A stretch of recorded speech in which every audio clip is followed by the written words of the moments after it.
morning, everybody. Day 187. Just waiting for JJ to pick up his gear, and then we're heading out.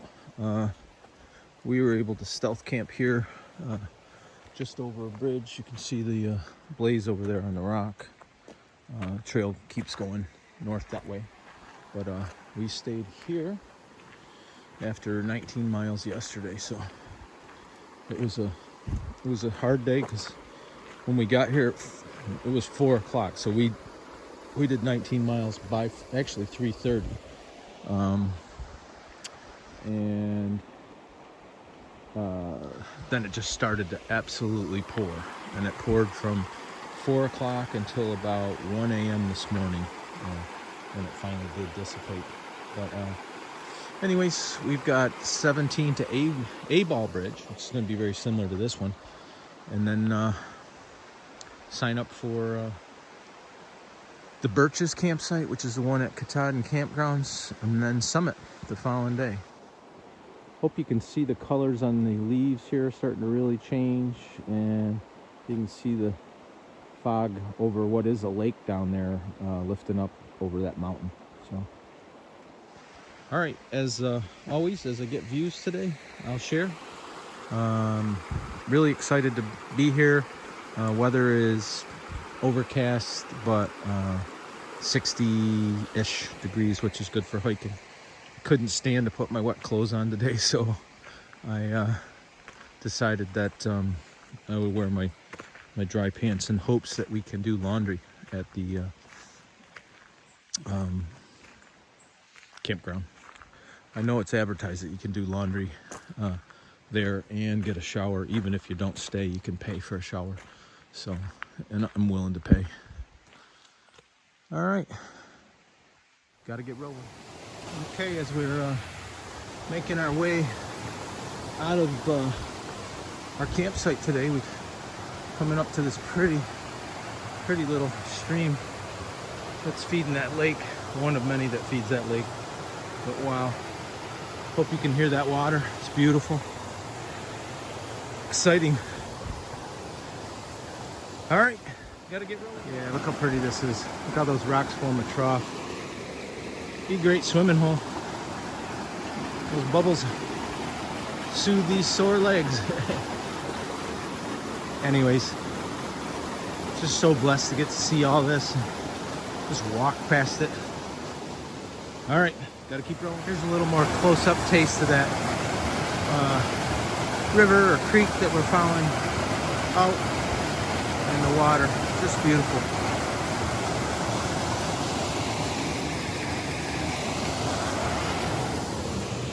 Gotta keep rolling.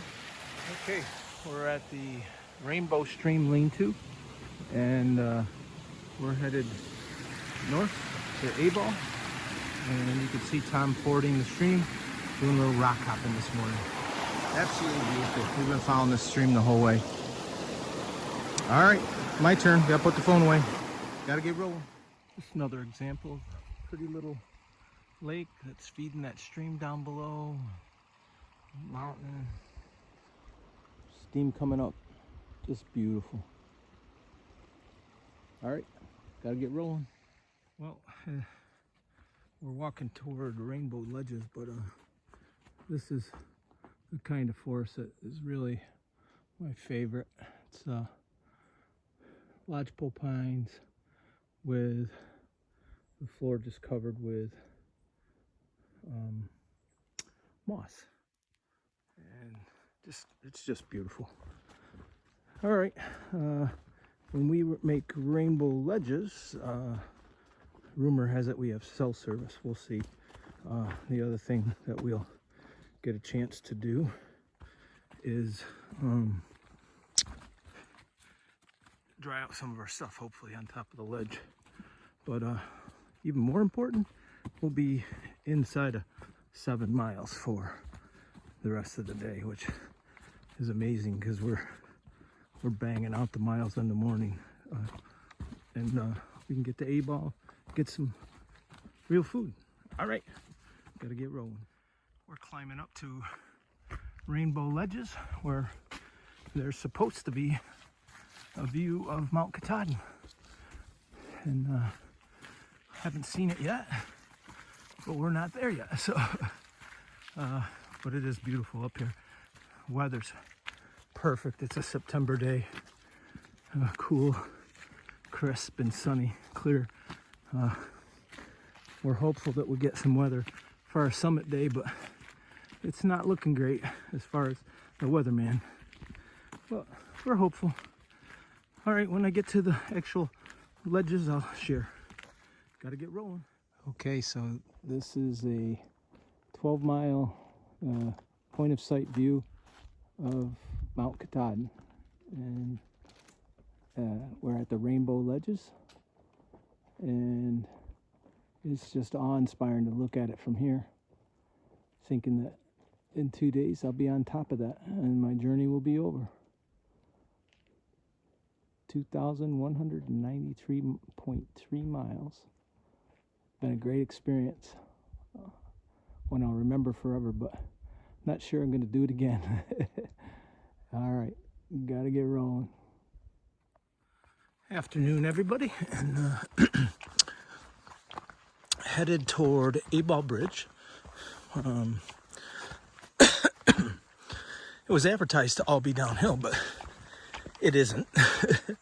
Surprise, surprise. Anyways, it's not terrible, but just filled up my water in what I think will probably be the last spring on the 100-mile wilderness.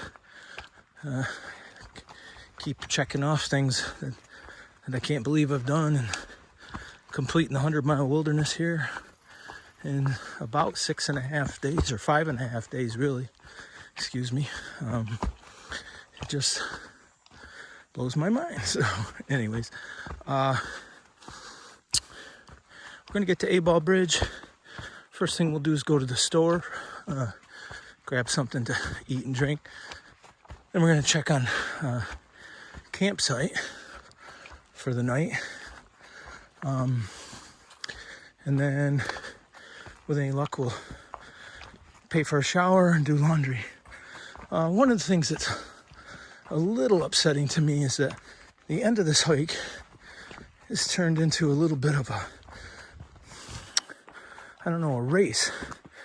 There's a campsite at Katahdin at the base called the Birches. It's reserved for thru hikers, but it's reserved for 12. Anybody beyond that, out of luck.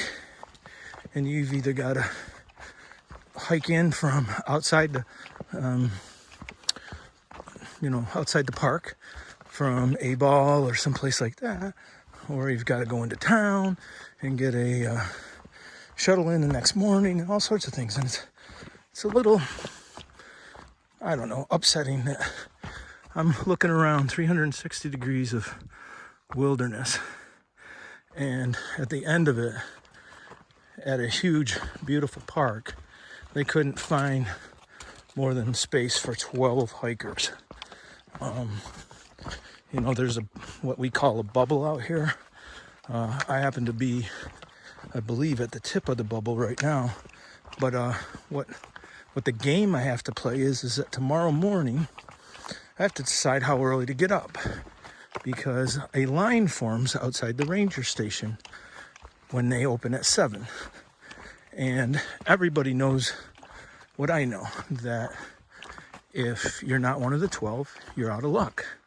So now I go into this camp. I really like to just sit and relax and enjoy the evening and kind of bask in what we've done.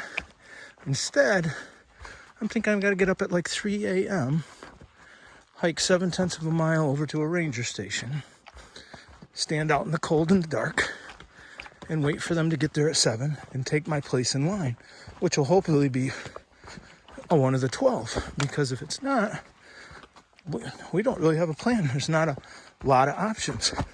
Katahdin itself is 5.2 miles to the summit, and the very shortest trail into Katahdin from Abol, I believe, is also 5. There's a blueberry or blue bonnet trail or something. But that's 10 miles one way. Then you got to hike down. That's a 15-mile day.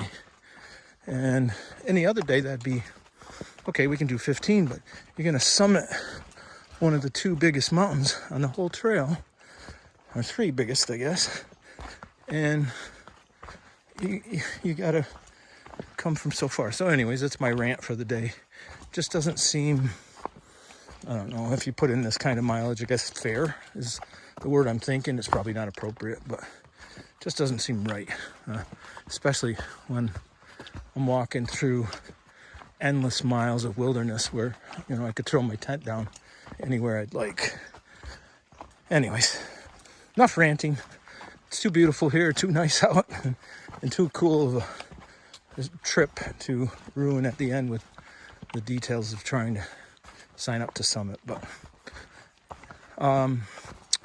as we get to Abol Bridge, I'm pretty sure we're going to get a spectacular view of Katahdin. I've seen many online from other people, so I will share once I get there. Other than that, I got to get rolling. Well, it's a wrap. 5 and a little more than a half days, and we're done with the 100-mile wilderness. And we're on our way out to the Golden Road, which then leads to Abol Bridge, which leads to a grocery store. Yeah. Thank you, trail, for making it possible. Got to keep rolling. Well, folks, this is called the Golden Road, and where you see that car up there that stopped, that's Abol Bridge, and I'm sure that person is taking a picture of Mount Katahdin from the bridge. And in just a few minutes, I'll be doing the same. And then on the other side of that bridge is a grocery store and a campground. And I'm hoping to get a cold drink at that there grocery store. So I'll share once I get up to the bridge. Okay, folks, you gotta be ready for this. There she is, Mount Katahdin. That's the end of the journey. And that peak way up there is where the sign is. That's where I'm gonna be 2 days from now. I cannot believe I'm here.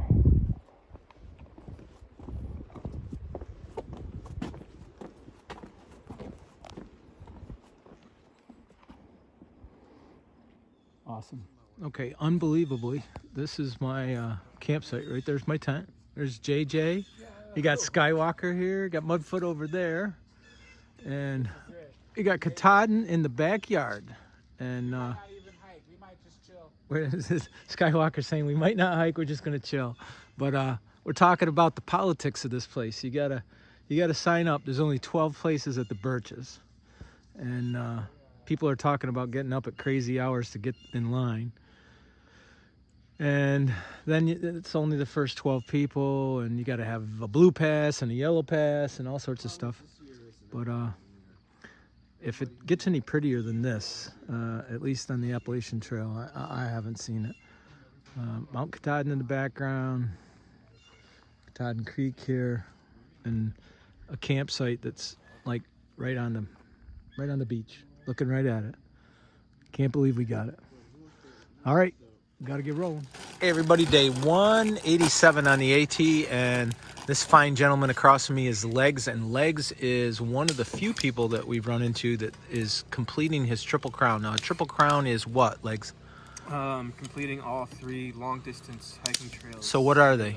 So the Pacific Crest Trail on the Pacific side, which is Mexico to Canada, California, Oregon, Washington, and then the Continental Divide, which is the Rocky Mountains right through the middle, Mexico, Colorado, Wyoming, Idaho, Montana, into Canada, and now the Appalachian Trail. And you've done the Appalachian. Oh, do you have a favorite? The Continental Divide. Really? Why? It was wild. It was wild. In what sense? Yeah, I've heard that the Continental Divide does not have a specific path. You can do multiple paths. It's choose your own adventure type of deal. It does have a path, a red route, which is 3,100 miles. It's rare that people do the full 3,100. But it's possible. Yeah. but the detours and the reroutes are pretty awesome. What do you like most about the Appalachian Trail? The people and the history behind it. People in the history. What do you mean by that? The people that have been doing this for years and multiple times. They're a special breed of person. Yeah. I would not be doing this. I would not want to do this trail multiple times. You would not. So of the 3 trails, I think I heard you say the other day that you think this trail is the hardest, Yes, but has the most support. Yeah. Yeah. The trail's rugged. It beats you up. It beats you up for sure. Yeah. The people, the community. It's just if you need help, someone's gonna help you. Yeah. I think the thing that you wouldn't know about me that I know about you is the first time I really recognized you was at I think it was Small Pond in Vermont, and another hiker was being kind of a jerk in the morning to someone who was talking to another hiker who was deaf, quite honestly. Yep. And the person got up and started banging their pots and pans, and you and I both had the same response that was just... We both stuck up for the person who couldn't stick up for themselves. Right. And at that point I knew I really liked you, and you were the kind of person I wanted to be around. But I could probably talk to you for hours, but I just want to thank you for being who you are, and the fact that I've gotten to experience you as a person has been probably something that's going to last with me for a lifetime. So Thank you. I'm here with Flip and Flop, Mudfoot, and we got Skywalker over here. So, and we are sitting just down from Katahdin, and it doesn't get much better than this except for summiting. So, all right, got to get rolling.